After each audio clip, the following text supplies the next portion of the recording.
Hi, I will show you today how to do some basic shapes that will allow you to start doodling and making up your own patterns. First of all, get a technical pen like I have. I have an Alvin Techliner. This is a 0.04, but you can use any size you like, 0.01 all the way up to 0.05.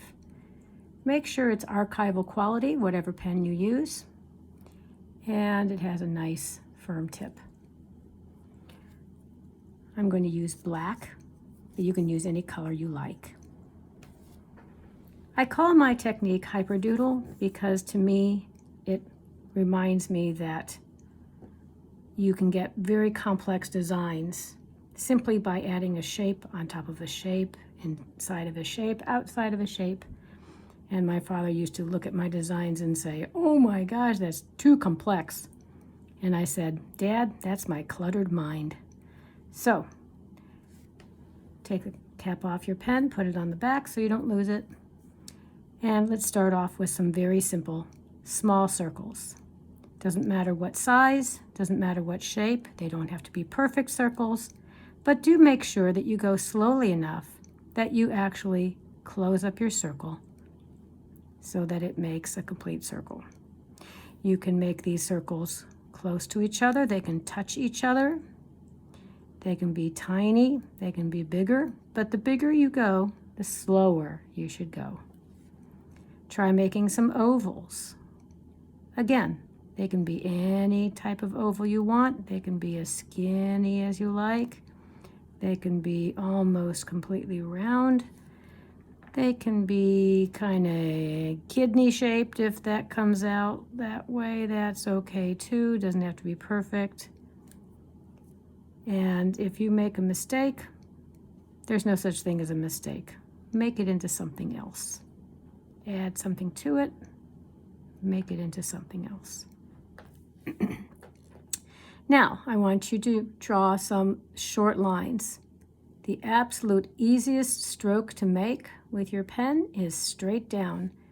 Think of a baby. A baby can close its fist, close its fingers into its palm.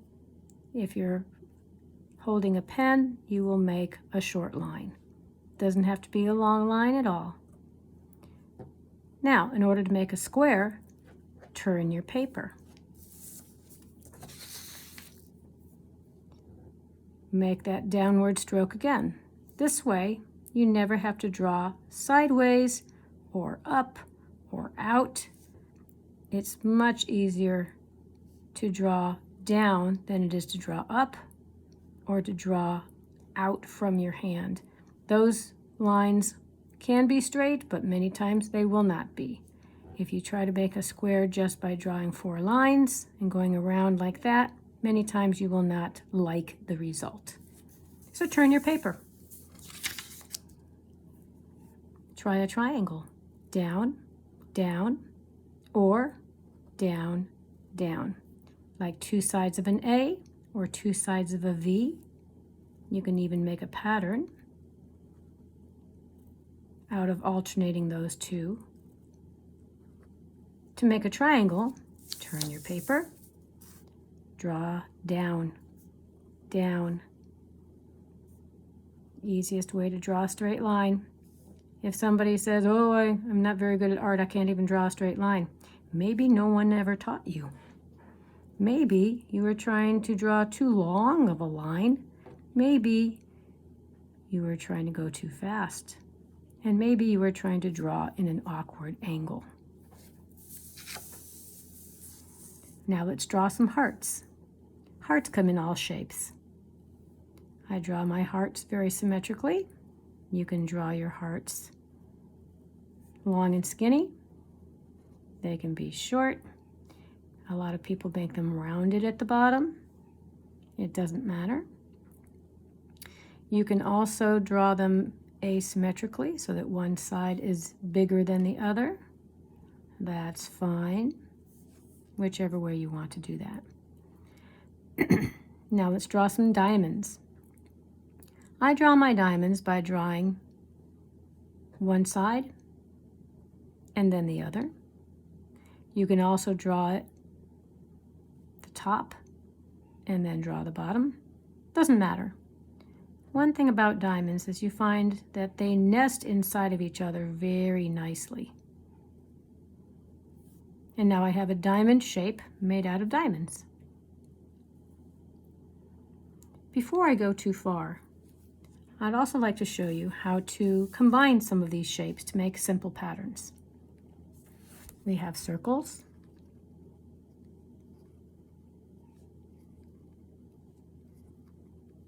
connect them with straight lines. Make the circles different sizes. Connect them with 2 lines maybe.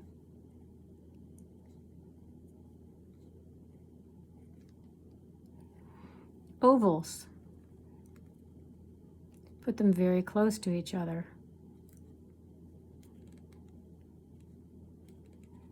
So it might look like a field of pebbles. They don't all have to be the same size. They don't have to be at the same angle. That can be a very satisfying pattern. Triangles.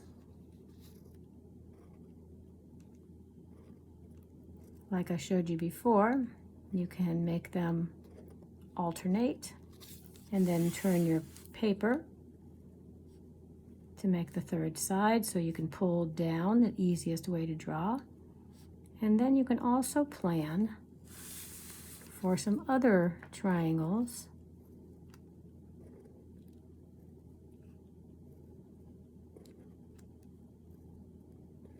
And you make a pattern, turn the paper again. So I'm pulling down, so I make a straight line. I could also put a final set of triangles at the end because I like this shape. Look at this shape.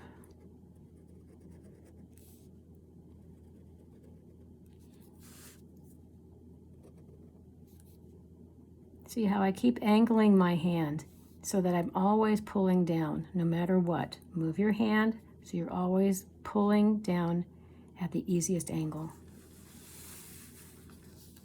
Hearts. I like to put hearts in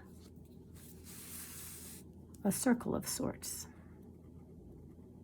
Draw your heart, turn the paper, draw your heart, turn the paper, and you will most likely be successful in drawing the same shape of heart every time.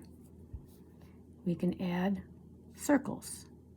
So now we're combining these simple shapes to make patterns. I can also put a diamond here in between, in the cracks, so to speak.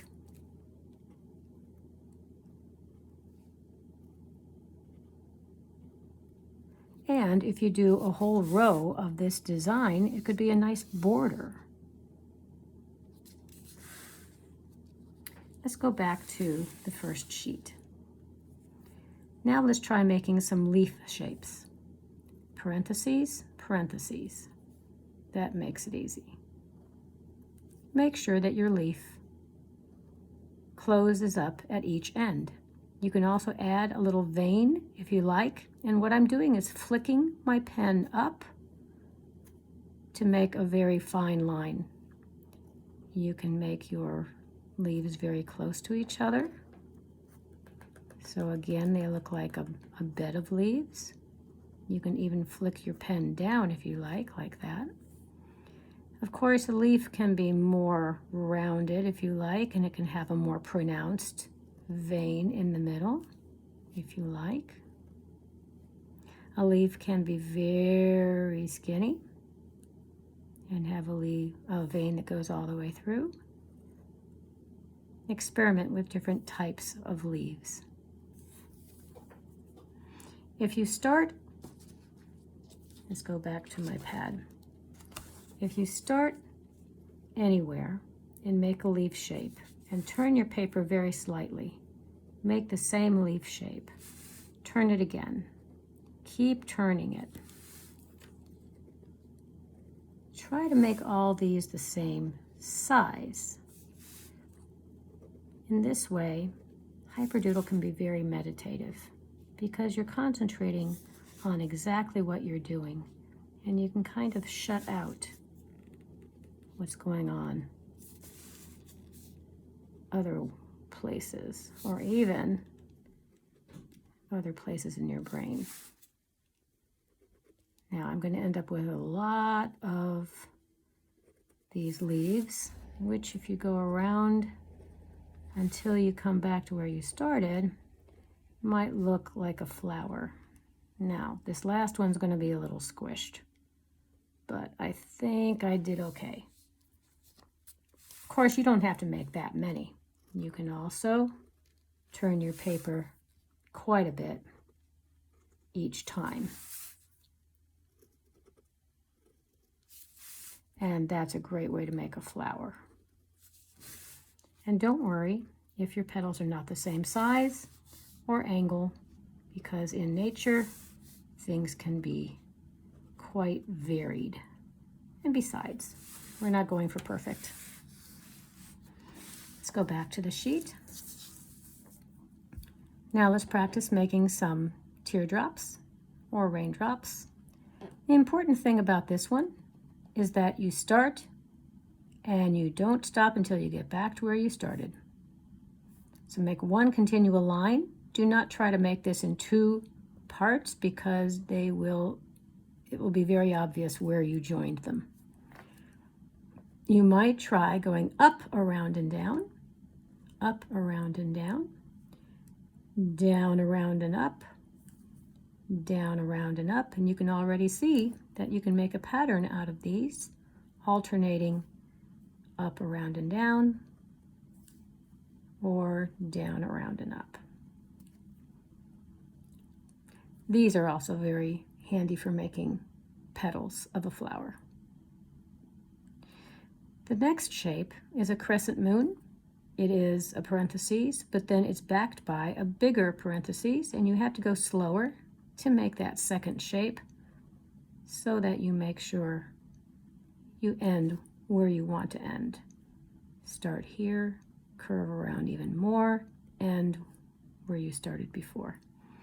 An easy way to make a pattern out of these is to put circles in between them.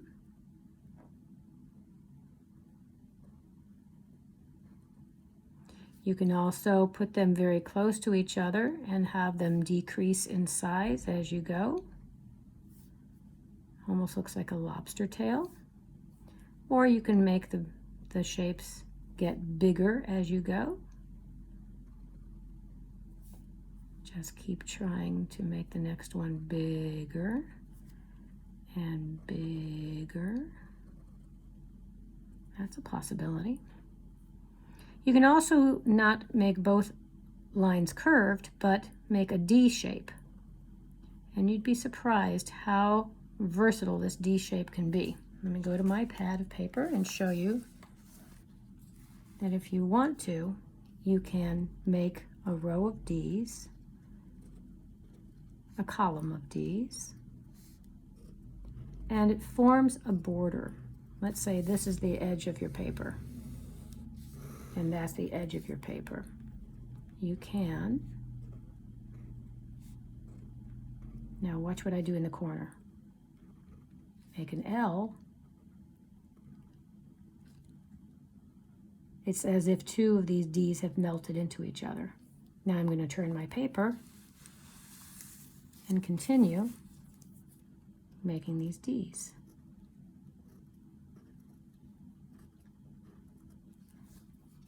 These D's are very versatile because there is space in between them. It doesn't even matter if you make them all the same size or the same width, but there's this nice inviting little space inside. You can put diamonds in there.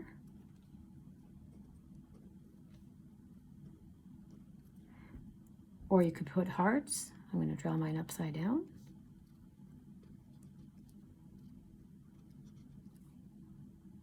Or you can put a number of circles. Doesn't have to be just one circle.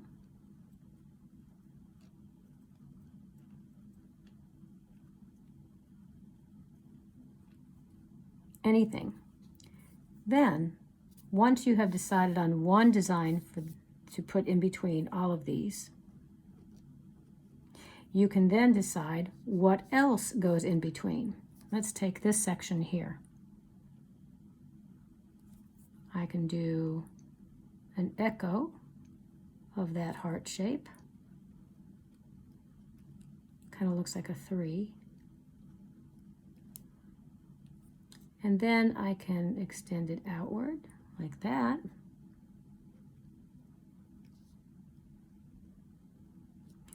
And that would make a very nice border.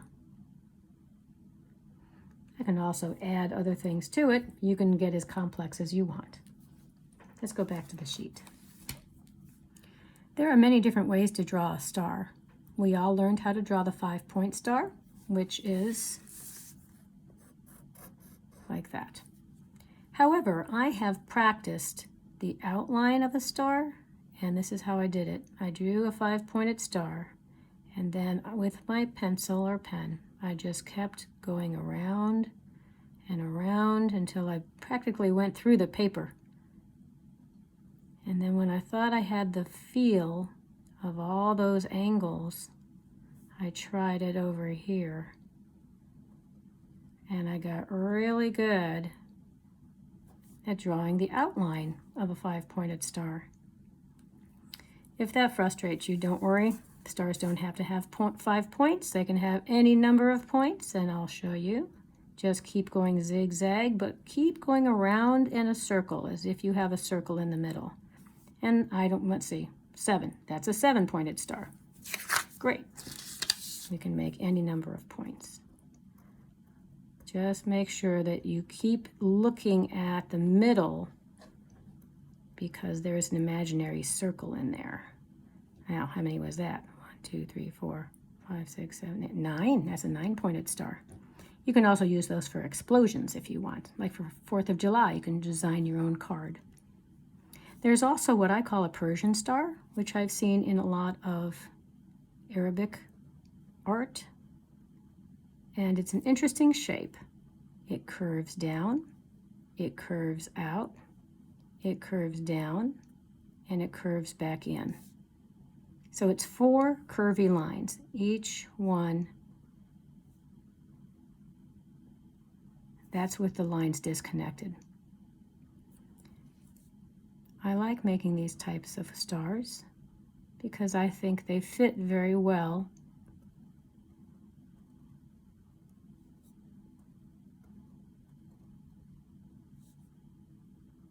And then you can fit a circle in between them.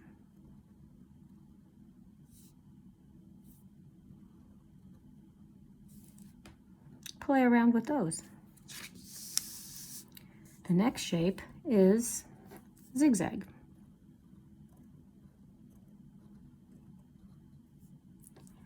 Try echoing that zigzag. Now to make a second line parallel, you'll have to slow down. You could also, instead of echoing that line parallel, you can try going the opposite way. It almost makes a diamond shape. It also kind of looks like a jack-o'-lantern with a very jagged smile. Inside of that, you can also add shapes. You could add diamonds. You could add circles. You could add a square. You can add just about anything you want inside of that. At this point, I'll also emphasize that any of these shapes that you're making can be either colored in black, solid black, which makes them very, very visible. It really draws the eye. Anything that is a solid black, look at all the shapes on this page, And you'll see that that's what draws your eyes first. And that too, since it got so dark. So be careful how many dark areas you put in your doodles, because that will be the focus. That's where the eye will be drawn. However, you don't have to just color things in black. You can also stripe an object. You can make the stripes go up and down. You can make the stripes go sideways or at a diagonal. You can also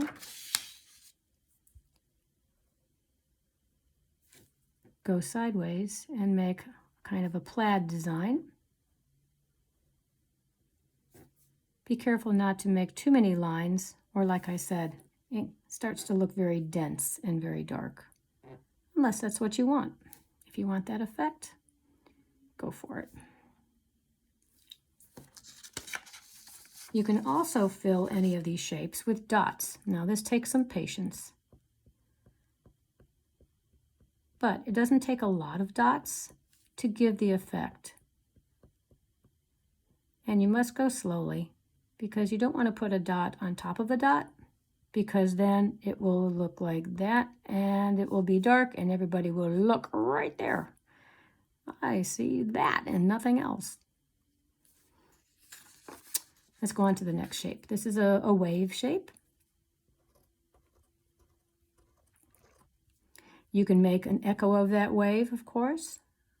And I'm going slower because I want to go in between my first set of waves. The trough of this wave is met with the peak of this wave underneath it. Of course, you can always draw them exactly parallel. And again, I would go very slowly to make sure that you really get the parallel effect that you want. These little peaks, they're just asking for a little water droplet to be right there. And that could be a very simple design.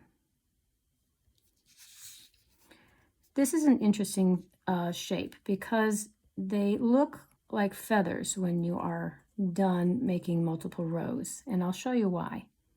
I'm going to make my next row, and I have to touch the lines that I made in the previous row, but they do not have to be the same size. You can also get very small if you wish, but again, make sure that your line eventually touches the line that you made before. And if you do several rows of these, you'll start to see that it looks like the wing of a bird, the feathers, especially if you add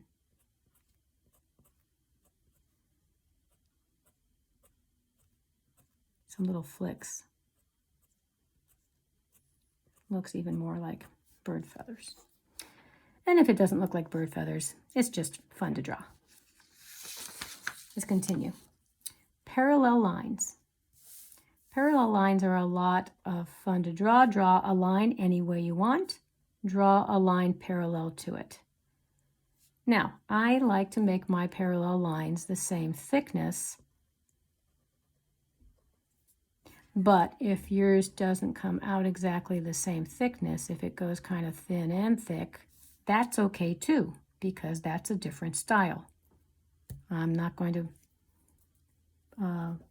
tell you what style you have to do. Now here's the interesting thing to do next. Make several of these shapes. Turn your paper. And now we're going to make a series of lines that stop as if this line is going under the lines I already drew. Make this underline any shape you want, but when you echo that line, when you draw parallel to it, be very careful, and you'll find that if you cross this line here, if you make it like that, the illusion that this is now under here is destroyed. It doesn't look like it's under anymore. So practice this. Practice with your line stopping exactly at your line that is already drawn. And then you have this illusion that one of your lines is going underneath the other. Also watch out for stopping too short, because that doesn't look like it goes under here because it's not touching the line. You could draw quite a spaghetti bowl by the time you're done with this kind of idea. It's fun to just draw a whole page of these. Spirals. Start in the middle, go out and around, keep getting bigger, stop anywhere you want to. It doesn't have to be a lot. It can be just a couple of times around. It can even end in something that goes off in the other direction.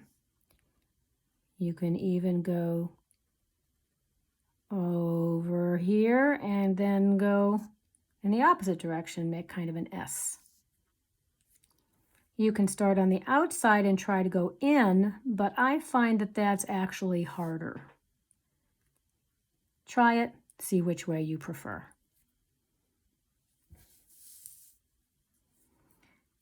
Drawing plaids of any kind, you make double lines, as many as you like, and then you turn the paper and simply cross your lines again.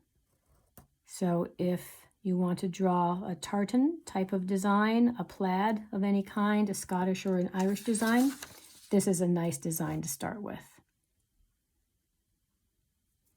The most important thing I can tell you is to slow down.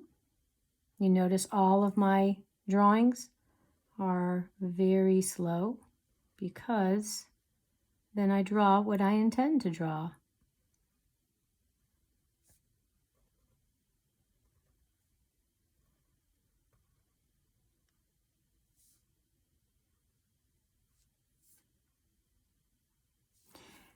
I recommend two websites, zendangle.com and tanglepatterns.com. Tanglepatterns.com has a zillion different designs for you to learn how to draw. However, the website can be a little clunky, but you'll find a way.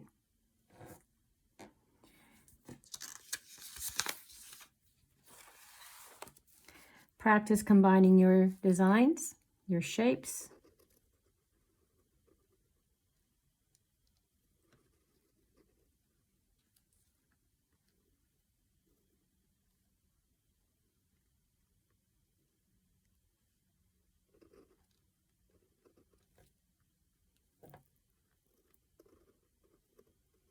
Do anything, anywhere.